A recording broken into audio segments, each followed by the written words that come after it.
So just hours ago, the U.S. House of Representatives passed a bill. It's called the Limit, Save, and Grow Act. In this bill, it is going to raise the debt ceiling by $1.5 trillion. It's also going to reduce spending by $4.5 trillion over the next 10 years. Now, it would also increase work requirements for Medicaid and also SNAP benefits, which wouldn't begin until 2024. But the big thing is it opens up the door for additional talks and discussions for Social Security reform. So I want to address what's going on there and how this bill is going to impact Social Security moving forward. Now, if you have any questions regarding any of this stuff, please ask your questions down in the comment section below. If you can do me a favor, it takes just 2 seconds. Go ahead, hit that like button, and also consider subscribing. Now, this bill, it passed with a total vote count of 217 to 215. 4 Republicans joined Democrats to vote against this bill. Now, this 320-page bill, this is not going to be law. I just want to be very clear on that. This is not going to be law. According to multiple Republicans, they are saying that it is merely a gesture towards Democrats and President Biden that says we need to start negotiating before it is too late. That's all it really is. Well, we even heard from the House Majority Leader Steve Scalise, and he had this to say. He said, and I quote, "There has been a lot of hard work that's gone into how best to start this negotiation." That's all it is. So based off of Republicans' failed attempts to get President Biden to negotiate, reports indicate that this was their best bet. Just put something out there, get it passed, and hope that President Biden will respond. Well, here's what the White House had to say. They said, and I quote, "The president has been clear that he will not accept such attempts at hostage taking. House Republicans must take default off the table and address the debt limit without demands and conditions."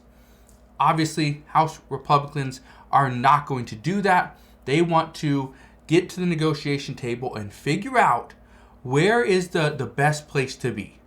How high can we raise the debt limit? What can they get back? Again, House Republicans, well, all Republicans have said they will not raise the debt ceiling unless they see spending cuts. That's it. So, how does this really impact Social Security, especially moving forward? Well, here's what we do know. Both parties have agreed that Social Security will not see cuts. It will not. That is one good thing. But we still have to address a major shortfall, especially when it comes to the revenue versus, what's being paid out. This is a huge problem. Over the past few years, more and more Americans decided to take early retirement. And they did this due to work-related issues and obviously because of COVID worries.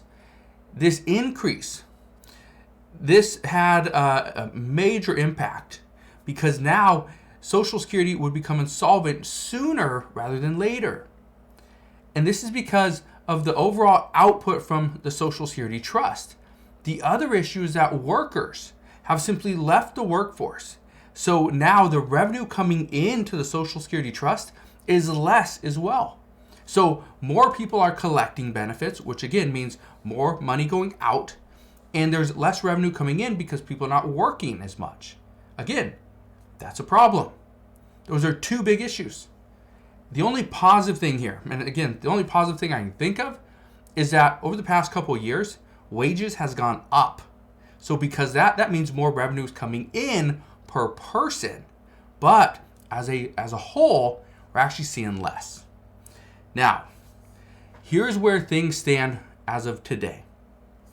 Once the debt ceiling is raised, and I don't think that just because the House of Representatives passed this bill, I don't think the Senate is ever going to put this on the floor. Honestly, the Senate will never put this bill on the floor. If it did, just to give you an idea, President Biden has already said earlier on this week he would veto the bill. So, the Limit, Save, and Grow Act is going to be dead on arrival in the Senate. The Limit, Save, and Grow Act is also just the starting point. That's all it is. It tells Democrats and President Biden that this is where we're starting and you can negotiate from there. Don't tell us, no, we're not going to see any cuts. Don't tell Republicans that because they don't want to hear it. That's not what's going to happen. So from here, what are we going to see cuts on? How will the American taxpayers save $4.5 trillion over the next 10 years? Where are the spending cuts going to come from? So that's the first thing that we need to know. We also need to get a response from Democrats as to how they plan to counter this bill, because everything right now is really up in the air until that happens. Because we know where Republicans stand, that is the Limit, Save, and Grow Act. That's their bill. Now we need Democrats' bill on the other side, and to figure out, okay, well, here's where Democrats are at, and then we find out where can we meet in the middle. Again, it is no secret as to how Social Security will be really be addressed. We know it's going to go in steps and stages. First, the debt ceiling has to be raised. Second thing is once the debt ceiling is raised, because Republicans said they will raise the debt ceiling if we see $4.5 trillion in spending cuts. Well, the spending cuts are going to come from the federal budget. So the second phase is let's pass the federal budget. That's for fiscal year 2024. Once this is passed, and again, it has to be passed before the end of September. Once this is passed, unless they do a continuing resolution or a CR, once this is passed, based off of all the savings that we'll see, the possible tax increases, the additional revenue, then we will have an idea of what we can do for Social Security. So the debt ceiling and the fiscal year 2024 budget are going to dictate how Social Security will be addressed. But we also need to throw in one additional wrinkle. Are we going to be in a recession? How are the American people going to be once we get to that point? What is the economy going to look like?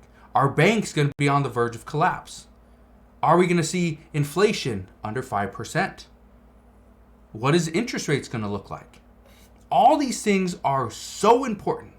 But as of right now, today is the day it simply starts. This is where the negotiations can start. Because now, and again, Democrats used to tell Republicans this, you don't have a bill. If you don't have a bill, how can we talk? If you don't have a bill, how do we know what your stance is on all this? They have a bill. So now it comes down to Democrats. What is Democrats' response going to be? What is President Biden going to say? So that's what we know at this time. Again, good news that this bill passed. Bad news, it's not going to pass through the Senate, and it will never pass from President Biden. He is going to reject it if it ever makes it to his desk. So that's what we know as far as Social Security and how it's going to be impacted based off of this bill. But again, make sure you go ahead, click that subscribe button so you never miss an update, and I will see you guys on the next one.